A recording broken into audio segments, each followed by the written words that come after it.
नमस्कार जय Jagannath Kanha motivational world को आपण मानक पुणी थे स्वागत करुच्ची।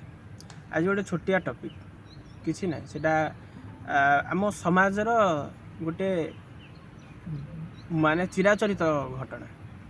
छोटिया टॉपिकटा हूँ किसी कंकड़ा गोलिया मनीष मानक उपरे। कंकड़ा गोलिया मनीष कौन जानी? कंकड़ा को देखिथिबे, समुद्र बाली रे देखिथिबे, गाँ बिल रे देखिथिबे, नदी रे भी देखिथिबे। जदि गोटे कंकड़ा पानी की जीवा पई चाहू थाए, आ गोटे कंकड़ा कौन करे ता गोड़टा को धरी थाए कि सी जीवा पाए, किंतु ना ना से कंकड़ा जाई पारे ना ए कंकड़ा को पानी की छाड़ी पारे। तो सेमिति आम समाज रे मध्ये सेमिति किछि लोक अछंती जो माने अन्यर उन्नति की कदाचन देखिपारती। कहीं देखिपारती तार तो उदाहरण कि तार गोटे लॉजिकल थॉट तो किसी दे हेनी। कहीं देपार कारण से स्वभाव, से स्वभाव को परिवर्तन करने हेले से मानसिकतार आग परिवर्तन आने पड़े। किंतु कौन करा जाय परिबो? भगवान जहाँ को जो स्वभाव जन्म देते से स्वभाव चलिए। आ हाँ से माने ही समाज रे रहिबा कथा। कहीं रहिबा कथा कारण खराबटा न रहिले भलटा आसीपारे। रावण जदि जन्म न होइथांदे रामचंद्र मर्यादा पुरुष हो पार न था। कंस जदि जन्म न होइथांदे श्रीकृष्ण आसिक लीला खेला तांकर करि पार न था। हिरणाक्षर प्रादुर्भाव जदि न बढ़ी था ताहले नृसिंह अवतार बोध हो न था। कहीं खराबटा प्रथमे आसे, बहुत दिन आगु आसे, बहुत दिन मध्य चले। ये जमीती राम ठारू रावण बहुत बड़, कृष्ण ठारू कंस बहुत बड़। शेष जो तार पापर हांडीटा पूरी आसे से तार विनाश करदे। से जानी था मोर विनाश कटिबो, तापर भी से भूल कर चले। सेमिति ये कंकड़ा गोलिया मनीष मैंने कौन करती से थांती बोली भल लोक मानकर उन्नति हुए ना, से कहार उन्नति करेंगे ना जाक निजर उन्नति करेंगे। किंतु हाँ मु तो गोटे छोटिया लोक, ये छोट वार्ताटा समाज पे दूसरी कि जदि समस्ते आम मानसिकता सामान हो ना ताहले समाजटा सुधुरी जीव, समाज बहुत आगू को जीव।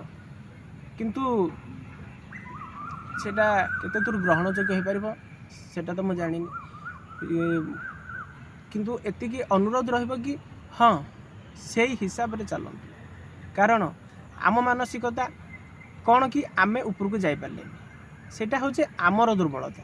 किंतु जदि कि ऊपर को जाउची ताहले ताकू आमको सपोर्ट करबा पे पड़िबो से ऊपर को जाउ। कारण से उन्नति कले काली खराब समय रे आमर से ही आसिक आमको साहाय्य दब निहाती। तेणुक जी जाऊँच जाओ, जदि से जो बाटे जाऊँच आम देखिले यदि से बाट को आम आपणे आम जापर ताहले बहुत भल कथा। किंतु ना आम जापर ना आमको किसी करिपरिबा। जदि आमे करिपारने सेटा आम निजर दुर्बलता। किंतु कौन करा जाय परिबो? समाज दुनिया बंचिची माने प्रकृति नैवं मुच्यते। तेणुक जार जमी प्रकृति से सेमती ही रहिबे। किंतु जदि बा आमे परिवर्तन करिपारा ताहले बहुत भल। तेणुक एइटा गोटे छोटिया वार्ता रहिबो। सेपरि लोकंठु जदि आमे देखिले सेपरि लोक सेमिति ताको बुझिया चेष्टा करिबा। जदि से न बुझे तो से दूरे आसिबा, निहाती से गोटे प्रभाव पड़ो। तेणुक एति मोर अनुरोध रहिबो, बाट बहुत पड़ी, लंबा रास्ता अच्छी, क्या अधा बाटर अटकई दिंतुनि।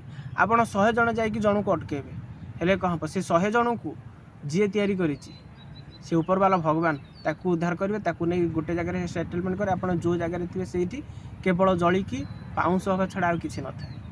क्या ईर्षा करवानी। ये कंकड़ा गोलिया जो परिस्थिति अच्छी कंकड़ा स्वभाव से स्वभाव को छाड़ती, बाट चलती। मो लक्ष्य रखी या करी, मो लक्ष्य पे मु चली। आपण मैंने लक्ष्य रखी से चलिए।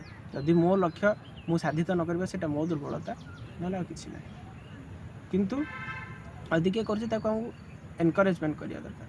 किंतु हाँ मु जानी समस्ते समस्त लक्ष्य को प्रायोरिटी दे बहुत आगू जीवे। यहाँ भी मोर आशा विश्वास भरोसा अच्छी।